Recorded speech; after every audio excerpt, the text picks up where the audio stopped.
Je m'appelle Sandra, j'ai connu France Parrainage par une amie qui travaille dans l'association et donc qui m'a donné envie de la rejoindre. Quand elle a fait ses voyages sur place en nous expliquant tous à quoi servait l'argent pour le parrainage, ça nous a donné envie. Je suis la marraine de Marie-Elisa depuis 2023, donc ça fait 2 ans. Marie-Elisa, c'est une petite fille qui habite donc Madagascar. Elle avait 9 ans quand on a commencé à la parrainer, maintenant elle a 11 ans, elle est en 5e. Elle a un petit frère et une grande sœur, voilà, elle vit avec ses parents, qui sont agriculteurs si j'ai bien compris. Donc elle se rend à l'école tous les jours. Elle faisait partie d'une famille vraiment avec des revenus très très modestes. Je pense qu'ils auraient privilégié qu'elle travaille avec eux au champ éventuellement plutôt que d'aller à l'école si elle n'avait pas fait partie de France Parrainage. Alors de ce qu'elle nous a décrit, du coup, elle vit dans une petite maison avec donc sa famille.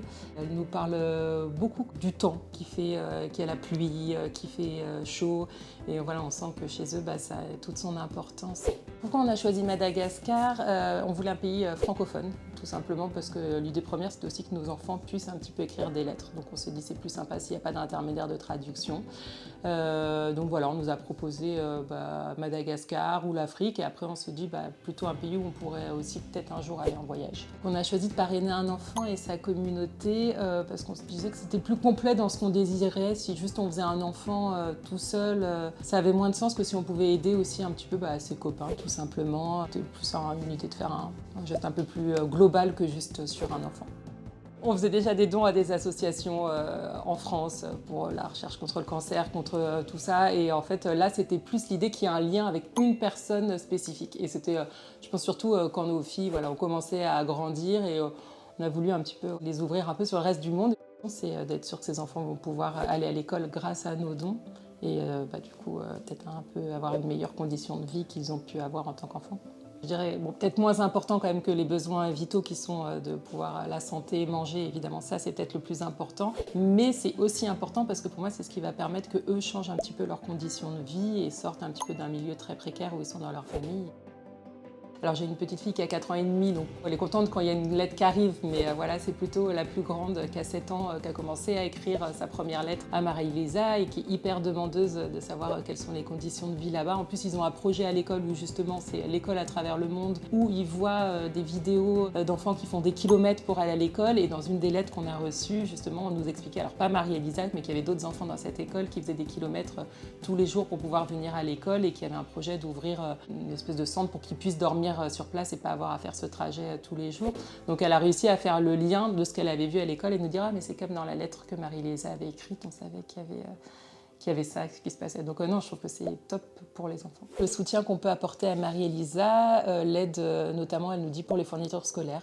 Les lettres qu'on a reçues en début d'année nous disaient qu'elle a pu avoir plein de jolis stylos, plein de cahiers. On sent que ça lui fait plaisir en tout cas. Elle nous a parlé d'un cartable aussi. On a reçu 3 lettres de Marie-Elisa. Là par exemple c'était une lettre où elle nous remerciait. Du coup elle nous disait avec quoi avait servi le cadeau. Donc voilà, elle disait j'ai acheté un cartable, des bonbons et du chocolat pour toute la famille. Elle a fait un petit dessin. Alors elle nous a pas expliqué du coup est-ce que c'était sa maman et elle? Est-ce que c'était sa marraine et sa filleule? Voilà, on peut tout imaginer. Et puis il y en a un autre où elle nous a dessiné une petite maison avec des petits cœurs, très, très mignon. Je crois qu'il y a sa petite lettre qui est écrite à la main avec joyeux Noël et bonne année.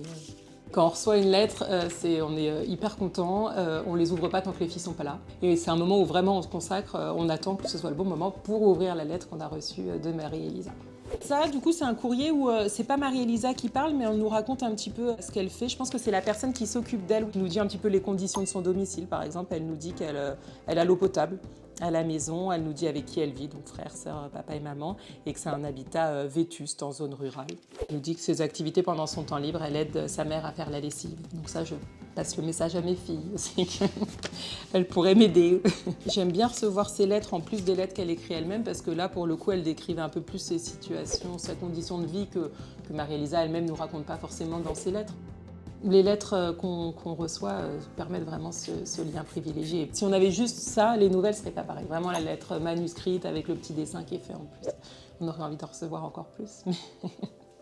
Les lettres, alors d'abord les premières, c'est nous, mon mari et moi qui les avons écrites. C'était que la dernière que c'est ma fille qui a écrit. Par contre, à chaque fois, elles ont fait un dessin chacune et on a souvent mis une photo aussi.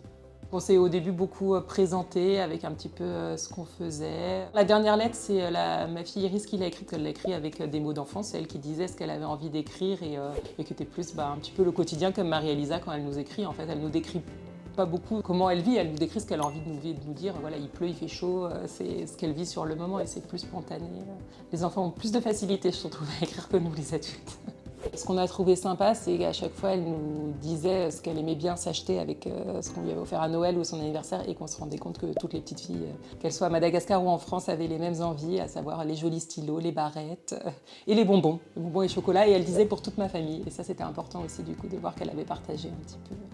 On lui offre tous les ans des cadeaux à Noël, oui. C'est important parce que pour le coup, Noël, c'est une fête qui est, voilà, qu'on soit en France ou à Madagascar, qui a autant d'importance. On aurait bien aimé pouvoir lui envoyer un cadeau qu'on ait choisi nous-mêmes, mais on nous a un peu dissuadé de le faire en disant que le cadeau risquait de jamais arriver. Du coup, on écrit un petit peu ce qu'on voudrait qu'on offre avec voilà, l'argent qu'on offre pour Noël.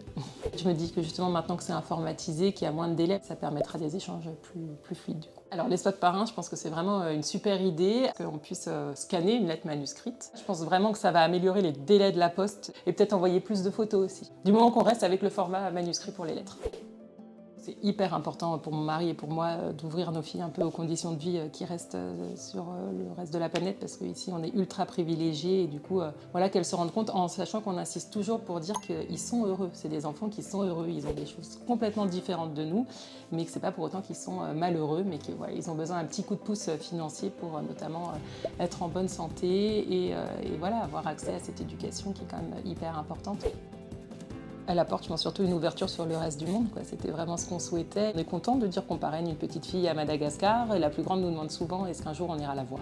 Donc j'ai dit bah oui, pourquoi pas. Et oui, c'est une petite satisfaction d'aider quelqu'un. J'espère que c'est une relation qui va durer dans le temps. J'espère qu'on pourra continuer à écrire longtemps et que voilà, mes deux filles prendront le relais dans l'écriture avec Marie-Elisa.